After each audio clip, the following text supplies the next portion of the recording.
So if you see here, I got this handy dandy map. We start off here with the Treaty of Paris. We beat Britain in the Revolutionary War. They give us land from the Great Lakes down to Florida, from the Mississippi to the Atlantic. 1803, our third president, Thomas Jefferson, purchases the Louisiana Purchase from Napoleon in France because France is fighting a war with Britain. They need the money more than they need the land. So we get this big old chunk of land called the Louisiana Purchase. Jefferson commissions Lewis and Clark to go on an expedition to find a route to the Pacific Ocean. Over here. Remember, Sacagawea is the young Indian lady that saves them. Fast forward to 1819, we got the Adams-Onis Treaty, which gives us Florida. In 1819, that was President Monroe. The next one you need to know is the Texas annexation. In 1845, remember, Texas declares its independence from Mexico. They win in the Battle of San Jacinto, and they become a republic. But later on, they are annexed into the United States. And Mexico is not happy about this. But more on that in a minute. All right, 5440 or fight. The lines of longitude and latitude, 5440. That was the area that Britain controlled that we wanted. We said 5440 or fight. Give us this land or you will fight us again. Britain says that's not worth it. We do not want to go to war with the United States again. They give us the Oregon country. All right, back to Texas. Now, there's a border dispute. Why? Santa Anna was forced by the Texans at gunpoint to sign the Treaty of Velasco. The Treaty of Velasco put the border of Texas here at the Rio Grande.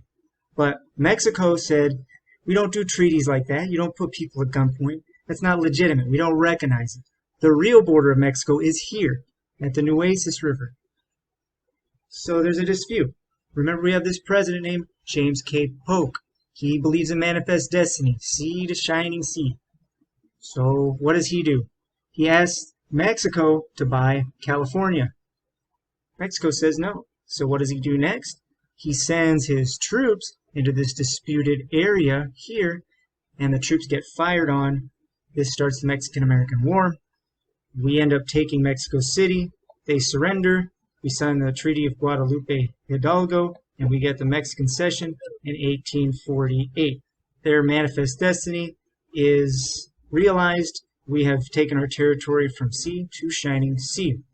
A little later, we asked Mexico to purchase the Gadsden Purchase in 1853. They say yes. Remember, we needed that because the Rocky Mountains were in the way of getting the Transcontinental Railroad to the west. So that got around the Rocky Mountains. So there you have it. Speaking of railroads, let's take a look at some evolution of railroads. All right, we're going to start in 1860. If you notice, all the railroads in the United States are in the east. All you have in the west is this pathetic little railroad next to San Francisco. But only 10 years later, look, we've connected that little chunk of railroad all the way to the east. And you'll notice it's starting to expand. Notice this one in Kansas, it just stops. Now, 10 years later, in 1880, you'll see where it stopped here, it's going all the way to Colorado, and it's coming down. We're using that Gadsden Purchase, and it's getting all the way to California, and connecting with that original one, and we're getting some networks up here in the Oregon country. And notice they're originating a lot from port cities. So there's like Houston. All right, and by 1890, we have a very advanced system of railroads, taking people and supplies. It is helping commerce, which just means buying and selling. Remember those inventions were making farming a lot more efficient, so more people could move to cities. So our economy is growing. We have the telegraph, which is allowing people to communicate. And then this skips all the way to 1950, and yeah, look at that. Very advanced system of railroads. All right, let's talk about some trails. First of which, It's the Oregon Trail, that famous trail that was called the nation's longest graveyard because people had a lot of hardships, cholera, dysentery. You had to go all the way through this Great Plains region and all the way through some harsh conditions over here to get to Oregon City. Remember, they did it. They were called homesteaders. They wanted to take up the government's offer. They said, you get this land, we'll give you this land, you make it better, and you can keep it. So people moved out for a better life. They were pioneers. And the Great Plains, if you want to look at it, let's see, here it is. It's a whole lot of nothing out here. As it's called, it's just plains. It's just nothing. As far as you go. Just a whole lot of nothing. Some of these. Maybe I'll find one of those alien drawings, those crop circles. So yeah, and if you notice, if you zoom way out, the Great Plains, look at it, versus very green over here and all these mountains here. So they call that the breadbasket. That's where most of our crops are grown. It's here, like our corn and wheat. Alright, Santa Fe Trail. The Santa Fe Trail, just real quick, it was a trail that the traders used to use. So it was one of the few places that there was a pass to the Rocky Mountains. So that's where Santa Fe became a city in Arizona. I'm sorry, New Mexico. Santa Fe, New Mexico. All right. All right, 1848, you have a gold rush. So there was this guy named James Marshall, and he was working in a mill. It was Sutter's Mill. So John Sutter had a sawmill where they would cut logs. He found the gold. He brought it to Sutter, and Sutter says, we need to keep this a secret. So they both agree to keep it a secret. Nevertheless, it gets out, and we have a gold rush. So people are coming from everywhere. From Hawaii is where they first start coming, and from California, the people that were already there. So if you look, so Hawaii is over here, but they even had people coming from China that were coming for the gold.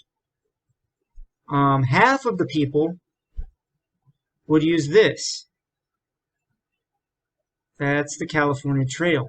The other half is kind of interesting how they got to California. So they would take a ship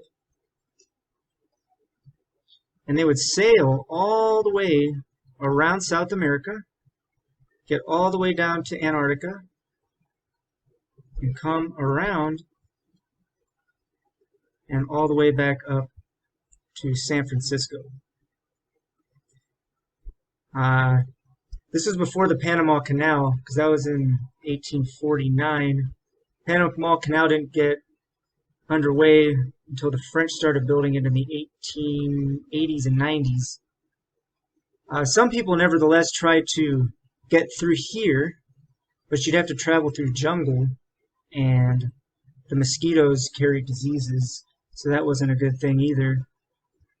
Others went through here, Veracruz, Mexico, and they would take their rafts or ships and travel here, put them back together, and then all the way back up to here. So, and remember, these people were called the 49ers. A couple pictures. And that's what they named the football team after, by the way.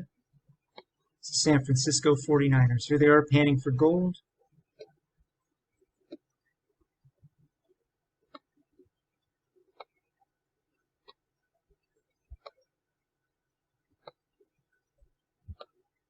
And there you go. Alright. Now, we have another thing called the Mormon Trail. And notice it goes along the same route, basically. All these go along the same route. But notice that the Mormon Trail starts here in a city called Nauvoo. Okay, so there's this guy named Joseph Smith in the 1820s. He said he saw visions from God, and an angel named Moroni gives him golden plates. He writes the Book of Mormon, which is another testimony or an addition to the Bible, where Jesus actually appears to Native Americans, and there's this whole other version that he says is revealed to him. So he starts this religion called the Mormons.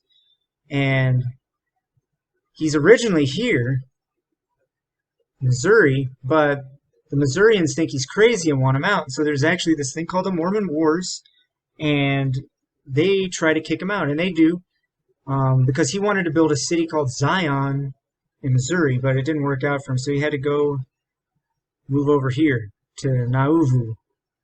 And so he still encounters problems because the Illinois residents don't want them there either, so they're facing persecution, so they have to get out. So he dies, and another guy takes over, and his name is Brigham Young. Brigham Young says, we're going to move west. So he has this very organized expedition west, and they come all the way over to here, which is Salt Lake City. That's in Utah. They wanted a place that was kind of out of the way, where no one would bother them, and so they follow this Oregon Trail path, but then they just stop here in Salt Lake City, Utah. So that's the Mormons. Now, Brigham Young, he gets in a little trouble with the federal government because of polygamy. Polygamy is the practice of having multiple wives, and so the Mormons were known to do this. And so James Buchanan, who was the president before Lincoln, he says, I'm going to send federal troops. So Brigham Young gets paranoid, and there's actually a standoff. And one of the worst things that happened was called the Mountain Meadows Massacre. So the Mormons accidentally shot at about, it was over 100 men, women, and children just got massacred because they thought that they were federal troops. So that happened.